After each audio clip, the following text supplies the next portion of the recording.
जानता नहीं है तू, बड़ा क्रोधी राजा हूँ मैं। यमराज के बाद दंडन करने में दूसरा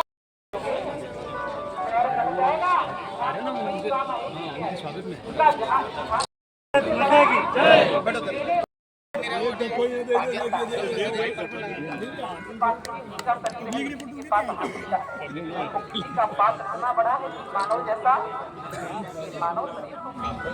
आगे पीछे आगे सब जने बोलो सामलिया सेठ की जय, भारत माता की जय, भजनलाल शर्मा जिंदाबाद, गौतम दत्त जिंदाबाद, गौतम दत्त जिंदाबाद, मोदी जिंदाबाद, भारतीय जनता पार्टी जिंदाबाद जिंदाबाद। सब धर्मोत्तर के 12 वर्धा के कार्यकर्ताओं को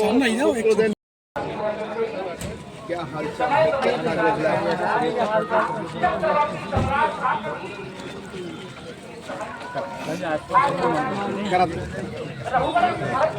जानता नहीं है तू, बड़ा क्रोधी राजा हूँ मैं। यमराज के बाद दंडन करने में दूसरा स्वागत में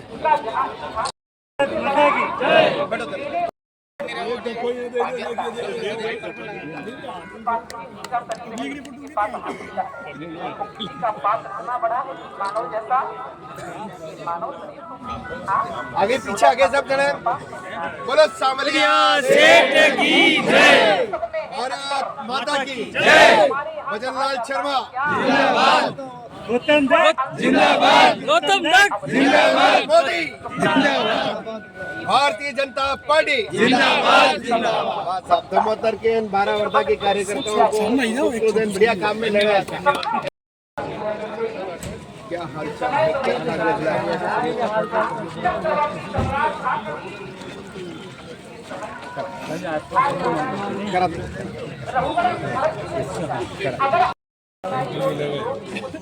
सर, सरकार का 1 साल पूरा हो रहा है, इसको आप किस तरह से देखते हैं? क्या कुछ खास आगे नए साल में देने वाले हैं?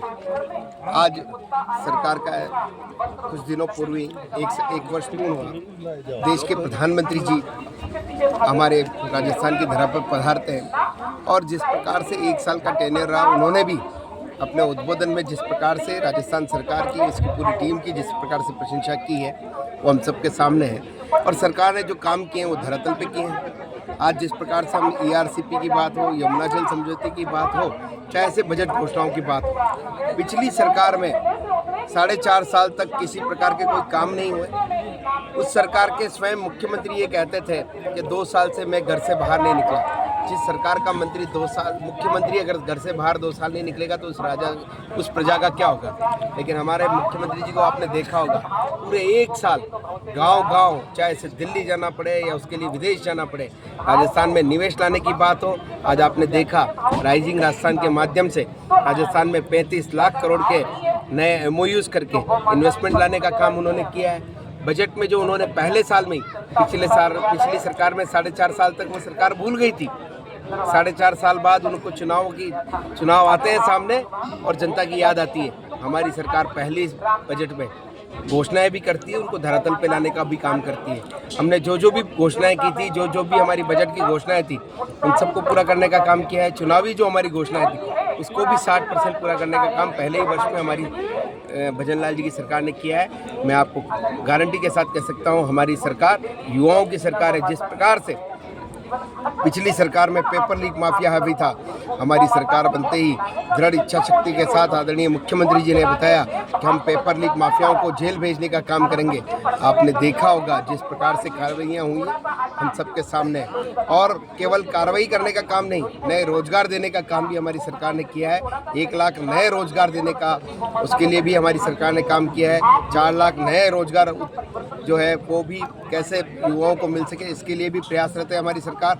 और 6 लाख इन नए निवेश जो हमारे बीच में आएगा, उसके माध्यम से देने का संकल्प हमारी सरकार ने लिया है। निश्चित रूप से 1 साल जो है वो श्रेष्ठ साल रहा है, ये हम सबके सामने है।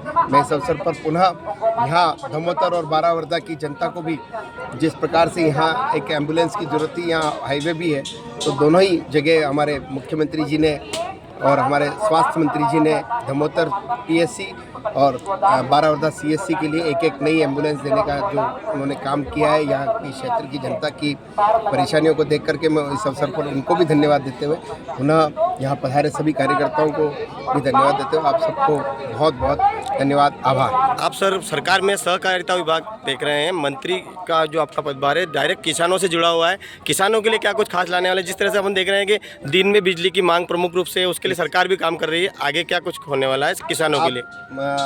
राजस्थान की सरकार किसानों की सरकार है। आपने देखा होगा किसानों की बात तो पहले बहुत सारी सरकारों ने की होगी, लेकिन देश आज़ाद होने के बाद पहली बार देश के यशस्वी प्रधानमंत्री जी आदरणीय मोदी जी ने किसानों को किसान सम्मान निधि देने का 2019 में काम किया। बिना घोषणा के, बिना चुनाव में घोषणा किए उन्होंने सीधा किसानों के खाते में 6-6 हज़ार रुपये किसान सम्मान निधि के माध्यम से उन्होंने किसानों को देने का काम किया है। हमारी राजस्थान सरकार ने भी आदरणीय मुख्यमंत्री भजन लाल जी ने उनके पद चिन्हों पर चलते हुए राजस्थान में भी मुख्यमंत्री सम्मान निधि देने का काम किया है। आपने देखा होगा टोंक में हो, अजमेर में हो, राजस्थान के 70 लाख किसानों को डीबीटी के माध्यम से किसान सम्मान निधि देने का काम राजस्थान की सरकार ने किया है। अभी आपने थोड़े दिनों पूर्व भास्कर में भी देखा होगा अखबार में, राजस्थान के 30 लाख किसानों के साथ जिस प्रकार से अन्याय पिछली सरकार में हुआ वो भी हम सबके सामने है। आपने देखा होगा 350 करोड़ की जो प्रीमियम किसानों से ली जाती थी, वो भाजपा की सरकार बनती है, पारदर्शी सरकार बनती है, वही काम वही कंपनी 180 करोड़ रुपए में राजस्थान के 30 लाख किसानों का बीमा करने का काम करती है। ऐसा काम हमारी सरकार कर रही है। निश्चित रूप से किसानों के लिए हम कोऑपरेटिव के माध्यम से अधिक कुछ कर सकें, ऐसा हमारी सरकार का प्रयास रहेगा। खाद की किल्लत से जूझ रहा है सर किसान, उसके लिए क्या? निश्चित रूप से कुछ जगह कम मांग डिमांड सही है, उसको भी हम जल्दी से जल्दी पूरा करने का काम करेंगे। धन्यवाद।